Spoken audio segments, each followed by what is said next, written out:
exactly where I saw this, but this is the actual trailer that got me to check out Suspiria for the first time. So, what do you think? Roses are red, violets are blue, but the iris is the flower that will mean the end of it. Sold.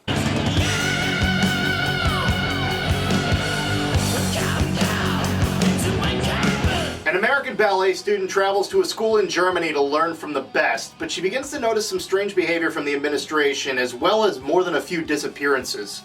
After a while, she discovers that the students are being killed off by a coven of witches who have been secretly running the school, and they're under the control of Madame Suspiriorum, the mother of sighs, who looks like this. I have nothing else to say about that makeup except there it is. She must vanish. She must die. Die. Die. When the girl finds out that she's the next person on the witches to die list, she defeats the evil spirits and leaves with her life while the house burns to the ground. This is the first in what would become Dario Argento's Three Mothers trilogy, which would also include Inferno and Mother of Tears, but this is the best one by a long shot. There's not many films where I could start watching at any point, and no matter how many times I watch, I'm still fascinated by every little detail on screen, and Suspiria is definitely one of those films. It's so well directed and creatively shot that just about every frame of the movie is important and there's no filler.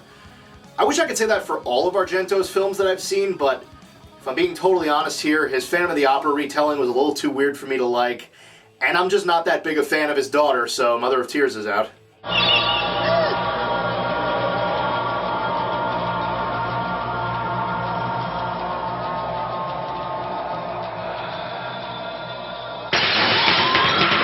The opening scene of this movie was cut out from a lot of versions of the film, and it was banned in the UK, which makes sense because sometimes freaking awesome things get banned for stupid reasons.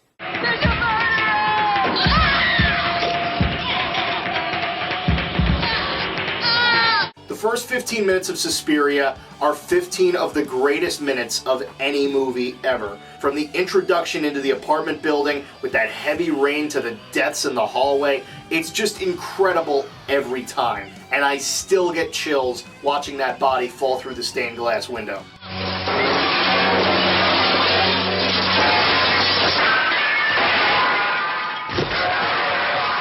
I seriously cannot think of what this movie would be like without that opening death scene, but I'm pretty sure it would not be as good. You need that overly graphic disembowelment to make the entire thing work, and I really hope I never have to use that sentence in relation to anything in real life.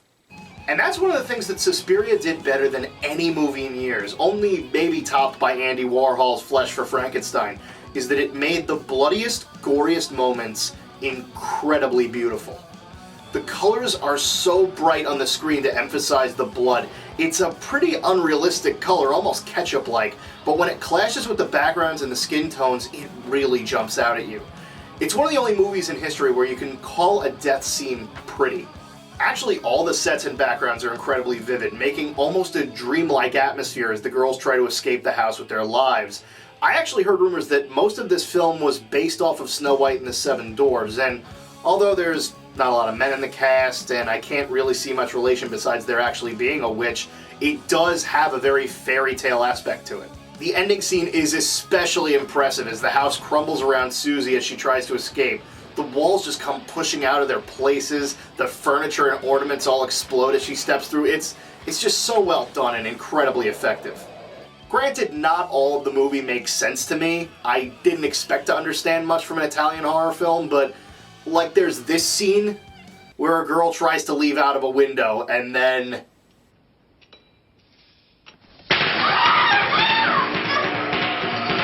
whose house did they film this in? Terry Funk? I still don't understand this part, even though it does make for a good death scene eventually. It's almost as if she went, okay, there's the window, here I am. This plan is bulletproof. Alright, barbed wire hurts. I should look down more often. There's also the very ending of the movie, where right after killing the witch and setting the ballet school on fire, Susie seems somewhat comfortable with what just happened and seems to walk away content with the whole situation. I mean, wouldn't a more normal reaction be to keep running, be a little freaked out by everything? Then again, the whole thing can be described with two simple words that will negate all of my dumb American perspective. Italian cinema.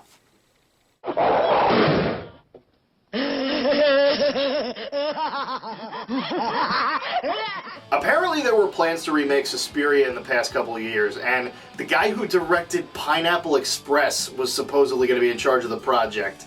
They were trying to get Isabel Fuhrman, the little girl from Orphan, to play the lead character Susie, but some legal action and cost-cutting meant that it would probably never happen.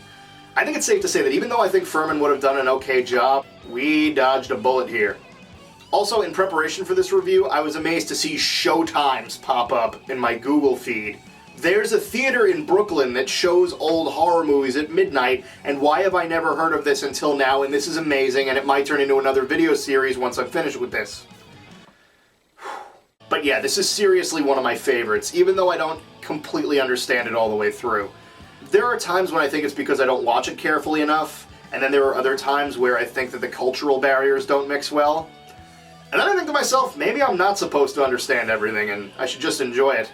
It's a gorgeous movie through and through, with some good acting, amazing effects, and a great use of the music and scenery. And pretty much everyone who I've shown it to, or at least the first act, has agreed with me. And now that I know that it's going to be playing in a theater near me, I can't wait to experience this in a whole new light. It's sold out, son of a bitch. Next year, I'm going to experience this in a whole new light. Next year.